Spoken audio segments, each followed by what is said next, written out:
প্রিয় দর্শক, গতকাল ডোনাল্ড ট্রাম্পের নতুন বয়ানটি শুনেছেন। ডোনাল্ড ট্রাম্প গতকাল অপশান দিয়েছেন মাত্র দুটো। এক, চুপচাপ আমাদের শর্ত মেনে নাও, আর না হলে মাটির সাথে মিশিয়ে দেব। দর্শক, এই মুহূর্তে আমেরিকার আরও একটি বিশাল নৌবহর, নূতন আর্মাডা, ইউএসএস আব্রাহাম লিঙ্কন নয় কিন্তু, সেটা তো আছেই। তাছাড়া আরও একটি নূতন আর্মাডা এখন সাগরের বুক চিরে সোজা ইরানের দিকে ধেয়ে আসছে।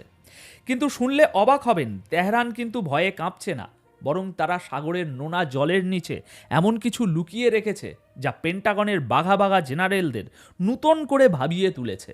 আর এরই মধ্যে মোসাদের এক টপ এজেন্টের লাশ ঝুলছে ফাঁসির দড়িতে।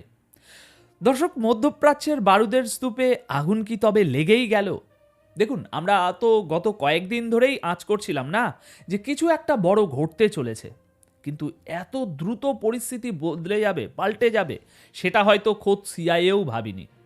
আমেরিকা তাদের সর্বশক্তি নিয়ে এই মুহূর্তে মধ্যপ্রাচ্যে হাজির। আর অন্যদিকে ইরান ঘোষণা করেছে 1 পা এগোলে 10 পা পিছিয়ে দেব। তাই এটা এখন আর শুধু ধমক বা পাল্টা ধমকের পর্যায়ে নেই, এটা এখন অস্তিত্ব রক্ষার লড়াই হয়ে দাঁড়িয়েছে। আজ আমরা কোনো ভাষা কথা বলবো না, একদম ডিপ ডাউনে গিয়ে দেখব আসলে পর্দার আড়ালে কি খেলা চলছে, কেন ট্রাম্প হঠাৎ এত অ্যাগ্রেসিভ হয়ে উঠলেন, ইরানের সেই সিক্রেট আন্ডার ওয়াটার ওয়েপেন আসলে কি, আর 80,000 ড্রোন কি সত্যি যুদ্ধের মোড় ঘুরিয়ে দিতে পারবে। চলুন দেরি না করে শুরু করা যাক। দর্শক, প্রথমেই আসি ডোনাল্ড ট্রাম্পের কথায়। আমেরিকার এই প্রেসিডেন্ট এবং বর্তমান রাজনীতির অন্যতম বড় কি প্লেয়ার আবারও তার স্বভাবসুলভ ভঙ্গিতে ইরানকে এক হাত দিয়েছেন। ট্রাম্প পরিষ্কার ভাষায় বলেছেন, ডিল করো অথবা ধ্বংসের জন্য তৈরি হও। কথাটার ওজন বুঝতে পারছেন? তিনি শুধু হুমকি দেননি, তিনি বলেছেন আমেরিকার একটি বিশাল নূতন আর্মাডা ইরানের দিকে মুভ করছে। এখন প্রশ্ন হলো, আর্মাডা জিনিসটা কি? অনেকবারই আমি আপনাদের বলেছি ছোট্ট করে, এটা একটা জাহাজ না। আর্মাডা হলো নৌবাহিনীর এক বিশাল বহর, যেখানে এয়ারক্রাফট ক্যারিয়ার থাকে, ডেস্ট্রয়ার থাকে, সাবমেরিন থাকে। মানে বলতে পারেন সাগরের বুকে ভাসমান একটা আস্ত ছোটোখাটো দেশ, যার কাছে পৃথিবীকে ধ্বংস করার মতো ফায়ার পাওয়ার আছে। ট্রাম্প উল্লেখ করেছেন ইউএসএস আব্রাহাম লিঙ্কনের কথা, কিন্তু মজার বিষয় হলো তিনি বলেছেন অ্যানাদার আর্মাডা, মানে একটার পর আরও একটা বহর পাঠানো হচ্ছে। ট্রাম্পের এই স্ট্র্যাটেজিকে পলিটিক্যাল সায়েন্সের ভাষায় বলা হয় ম্যাক্সিমাম প্রেশার ক্যাম্পেন। তিনি ইরানের গলার উপরে পা দিয়ে শর্ত আদায় করতে চান। তিনি বলছেন ইরানের সামনে অপশান নেই, হয় আমেরিকার শর্তে নতজানু হয়ে নূতন নিউক্লিয়ার ডিল বা শান্তি চুক্তিতে সই করো, আর না হলে ইরানকে ধুলোয় মিশিয়ে দেয়া হবে। বিশেষ করে ইরানের সাম্প্রতিক সময়ে যে বিক্ষোভ দমানো হয়েছে সেটাকে ইস্যু করে ট্রাম্প প্রশাসন একটা মোরাল গ্রাউন্ড তৈরি করছে। কিন্তু এখানে একটা বড় কিন্তু আছে। আমেরিকা কি সত্যিই হামলা করবে, নাকি এটা সেই পুরনো গানবোর্ড ডিপ্লোম্যাসি, মানে বন্দুক দেখিয়ে কাজ হাসিল করা? দেখুন, ট্রাম্প ব্যবসায়ী মানুষ, তিনি আর্ট অফ দ্য ডিল বোঝেন। তিনি জানেন টেবিলে প্রতিপক্ষকে বসাতে হলে আগে তাকে ভয় দেখাতে হবে। কিন্তু ইরান কি ভয় পাওয়ার পাত্র? ইরানের পররাষ্ট্রমন্ত্রী আব্বাস আরাকাচি কিন্তু সোজা জানিয়ে দিয়েছেন আমেরিকার সাথে তাদের কোনো ডাইরেক্ট বা প্রত্যক্ষ আলোচনা হচ্ছে না। তবে হ্যাঁ, ব্যাকডোর চ্যানেলে মধ্যস্থতাকারীরা দৌড়াদৌড়ি করছে। এর মানে কি? এর মানে হলো ওপরে ওপরে যতই তর্জন গর্জন হোক, ভেতরে ভেতরে একটা নেগোসিয়েশন বা দরাদরি চলছে। কিন্তু ট্রাম্প পাবলিকালি যে ভাষায় হুমকি দিয়েছেন গতকাল, ইরানকে পুড়িয়ে ছাই করে দেব, এটা কিন্তু ইরানের আত্মসম্মানে সরাসরি আঘাত। আর ইতিহাস সাক্ষী, পারস্য বা পার্সিয়ানরা আত্মসম্মানের প্রশ্নে কখনোই আপোষ করে না।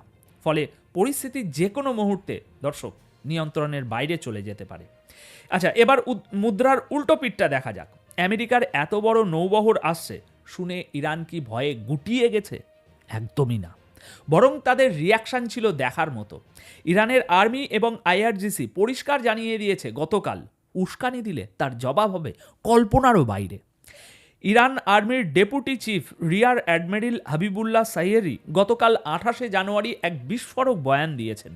তিনি বলেছেন, আমাদের ভয় দেখিয়ে লাভ নেই। 1980 সাল থেকে আমেরিকা এই গানবোট ডিপ্লোম্যাসি চালাচ্ছে। বড় বড় জাহাজ এনে আমাদের ভয় দেখাতে চায়। কিন্তু মনে রাখবেন, আজকের ইরান 1980 সালের ইরান নয়। অ্যাডমিরাল সাইয়ারি একটা খুব ইন্টারেস্টিং টার্ম ব্যবহার করেছেন, হাইব্রিড ওয়ার।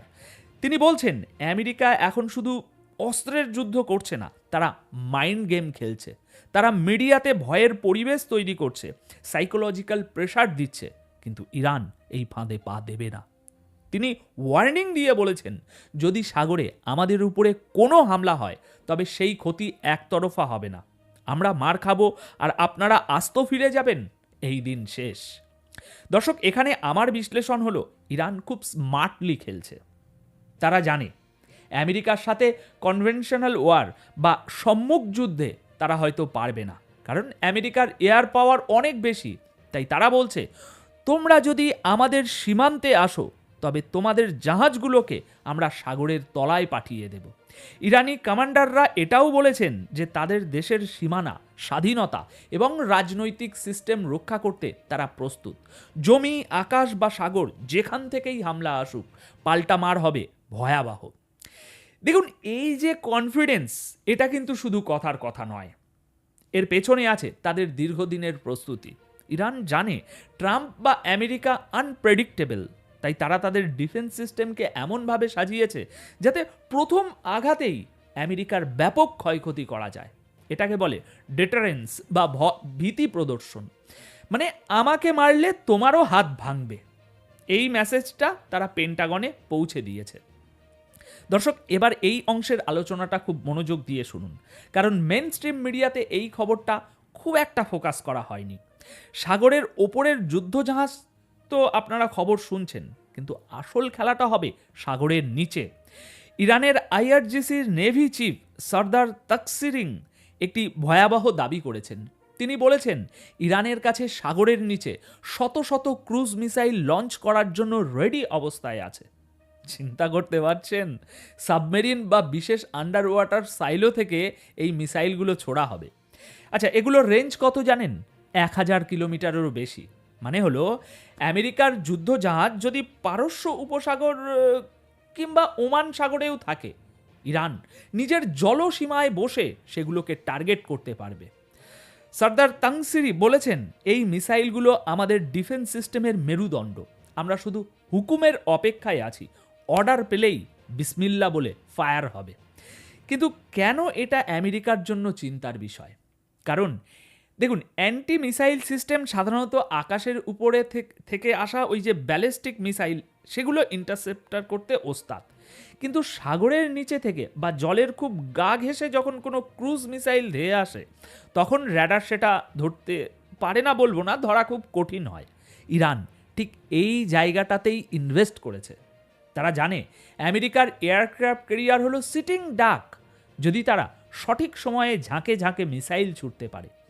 এই প্রযুক্তি প্রমাণ করে যে ইরান এখন আর শুধু ওই পুরনো আমলের ইরান নয়, তাদের নিজস্ব টেকনোলজি আছে। স্ট্রেট অফ হরমুজ, যেখান দিয়ে বিশ্বের তেলের বড় একটা অংশ যায়, সেখানে যদি ইরান এই মিসাইলগুলো মোতায়েন করে রাখে, তবে আমেরিকা চাইলেও সহজে সেখানে ঢুকতে পারবে না। এটা হলো ইরানের এরিয়া ডিনাইল স্ট্র্যাটেজি, মানে আমার এলাকায় ঢুকলে জ্যান্ত ফেরত যাবে না। এখন প্রশ্ন হলো, ট্রাম্পের আর্মাডা কি এই আন্ডার ওয়াটার থ্রেড বা জলের নিচের এই হুমকি সামলাতে পারবে, নাকি আমরা ইতিহাসের সাক্ষী হতে যাচ্ছি যেখানে মাল্টি-বিলিয়ন ডলারের আমেরিকান জাহাজ ইরানের সস্তা কিন্তু কার্যকারী মিসাইলের আঘাতে ডুবে যাবে? আচ্ছা, এবার আসি আকাশের খবরে। আর এখানেই ইরানের আসল শক্তি লুকিয়ে আছে।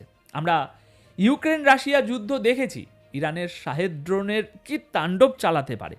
কিন্তু এখন যে তথ্যটি বেরিয়ে আসছে তার রীতিমতো পিলে চমকানো, ভাই, পিলে চমকানো। বিভিন্ন গোয়েন্দা সূত্র এবং ইরানি মিডিয়ার দাবি অনুযায়ী ইরান প্রতিদিন, হ্যাঁ ঠিক শুনছেন, প্রতিদিন গড়ে 400টি করে নতুন কমব্যাট ড্রোন তৈরি করছে। আর এই মুহূর্তে তাদের ফ্রন্ট লাইনে, অর্থাৎ যুদ্ধের জন্য একদম রেডি অবস্থায় আছে প্রায়, বলবো নাম্বারটা, 80,000 ড্রোন। ভাবুন একবার দৃশ্যটা, 80,000 ড্রোন যদি একসাথে আকাশে ওড়ে, তবে তো ভাই আকাশই দেখা যাবে না। এটাকে বলা হয় ড্রোন সোয়ার্ম টেকনোলজি। এই মাসের শেষ নাগাদ এই সংখ্যা বলবো কত হবে? 1,65,000-এ পৌঁছবে বলে ধারণা করা হচ্ছে। কিন্তু কেন ইরান ড্রোনের উপর এত জোর দিচ্ছে? কারণ এটা সস্তা এবং এফেক্টিভ। আমেরিকার একটা পেট্রিয়ট মিসাইলের দাম কয়েক মিলিয়ন ডলার, আর ইরানের একটা ড্রোনের দাম হয়তো 20 থেকে খুব বড় জোর $50,000। আমেরিকা কতগুলো মিসাইল দিয়ে ড্রোন মারবে? একসময় তাদের মিসাইল শেষ হয়ে যাবে, কিন্তু ইরানের ড্রোন শেষ হবে না। এক্সপার্টরা বলছেন ইরান খুব শীঘ্রই বিশ্বের সবচেয়ে বড় ড্রোন সুপার পাওয়ার হতে যাচ্ছে। যদি যুদ্ধ লাগে তবে ইরান হয়তো দামি ফাইটার জেট ওড়াবে না, তারা হাজার হাজার হাজার হাজার ড্রোন ছেড়ে দেবে ইসরায়েল এবং আমেরিকার বেসগুলোর দিকে। এই ড্রোনগুলো র্যাডারে ধরা পড়ে না বলবো না, ধরা কঠিন, নিচু দিয়ে ওড়ে এবং টার্গেটে গিয়ে নিজেই বিস্ফোরিত হয়। সোজা কথায় এগুলো হলো উড়ন্ত বোমা বা সুসাইড স্কোয়াড। ইরান এটাও নিশ্চিত করেছে যে তাদের কমান্ড স্ট্রাকচার বা চেন অফ কমান্ড খুব মজবুত। গতকালই এই নিয়ে ভিডিও দিয়েছি। যদি কোনো কমান্ডারও মারাও যায় তবে সাথে সাথে তার বিকল্প কমান্ডার দায়িত্ব বুঝে নেবেন। মানে যুদ্ধের ময়দানে নেতৃত্বের কোনো শূন্যতা তৈরি হবে না, একজন পড়বে তো 10 জন সেখানে দাঁড়াবে। এই নীতিতেই তারা এগোচ্ছে। তাই এখানে আমার প্রশ্ন হলো, আমেরিকা কি এই ড্রোন সুনামি আটকানোর জন্য প্রস্তুত? তাদের লেজার ওয়েপেন বা আয়রন ডোম, থার্ড একসাথে হাজার হাজার ড্রোন আটকাতে পারবে তো ট্রাম্প বাবু? আমার তো মনে হয় না। আর এখানেই ইরানের অ্যাডভান্টেজ। এবার ভিডিওর এই পর্যায়ে আমরা এমন একটা ঘটনার কথা বলবো যা প্রমাণ করে ইরান কাউকে পরোয়া করে না। আমেরিকার এত হুমকি, ট্রাম্পের এত আলটিমেটাম, সব কিছুকে বুড়ো আঙুল দেখিয়ে ইরান তাদের দেশের ভিতরে এক বিশাল অপারেশন চালিয়েছে। গতকাল 28শে জানুয়ারি ইরানি জুডিশিয়ারি নিশ্চিত করেছে যে তারা হামিদ রেজা সাবেদ নামের এক ব্যক্তিকে ফাঁসি দিয়েছে। এই ব্যক্তির বিরুদ্ধে অভিযোগ কী ছিল? অভিযোগ ছিল সে ইসরায়েলের কুখ্যাত গোয়েন্দা সংস্থা মোসাদের টপ এজেন্ট ছিল। বলা হচ্ছে এই হামিদ রেজা ইরানের মিসাইল প্রোডাকশন বা ক্ষেপণাস্ত্র তৈরির কারখানায় স্যাবোটেজ চালানোর পরিকল্পনা করছিল। সে মোসাদের কাছে টপ সিক্রেট ডকুমেন্ট পাচার করত, লজিস্টিক সাপোর্ট দিত, এমনকি তার গাড়িতে বিস্ফোরণের সরঞ্জামও পাওয়া গিয়েছিল। তাকে গ্রেপ্তার করা হয় এবং শেষ পর্যন্ত সুপ্রিম কোর্টের রায়ে গতকাল তাকে ফাঁসি দেওয়া হয়। এখন এই ফাঁসি কার্যকর করার টাইমিংটা একটু লক্ষ্য করুন। যখন ট্রাম্প একদিকে বলছেন ইরানের উপরে প্রেসার বাড়াবো, যখন আমেরিকা বলছে আমাদের বন্দীদের ছাড়ো, ঠিক সেই মুহূর্তে মোসাদের এজেন্টকে এইভাবে ঝুলিয়ে দেয়া হলো। এটা ইসরায়েল এবং আমেরিকা উভয়ের গালে ইরানের কষিয়ে দেওয়া এক চড়। ইরান মেসেজ দিল, তোমরা বাইরে থেকে যতই চেঁচাও, আমার দেশের ভিতরে কেউ যদি গদ্দারি করে তার শাস্তি মৃত্যুদণ্ড, কোনো দয়া নয়। দেখুন, ইসরায়েল বা মোসাদ সাধারণত তাদের এজেন্টদের রক্ষা করার চেষ্টা করেন, কিন্তু এক্ষেত্রে তারা ব্যর্থ। ইরানের গোয়েন্দা বিভাগ যে মোসাদের নেটওয়ার্কের গভীরে ঢুকে পড়েছে, এই ফাঁসি সেটাই প্রমাণ করে। এটা শুধু একজন তাই ব্যক্তির মৃত্যু নয়, এটা একটা গোয়েন্দা যুদ্ধের ফলাফল যেখানে ইরান বিজয়ী। সবশেষে দর্শক, পরিস্থিতি এখন সুতোর উপরে ঝুলছে। একদিকে আমেরিকার অত্যাধুনিক নেভেল ফ্লিট আর ট্রাম্পের ইগো, অন্যদিকে ইরানের আন্ডার ওয়াটার মিসাইল, 80,000 ড্রোনের বিশাল বাহিনী, হার না মানার মনোভাব। অনেকে ভাবছেন এটা শুধুই লোক দেখানো মহড়া, কিন্তু ইতিহাস বলে বারুদের স্তূপে একটা ছোট্ট স্ফুলিঙ্গই যথেষ্ট।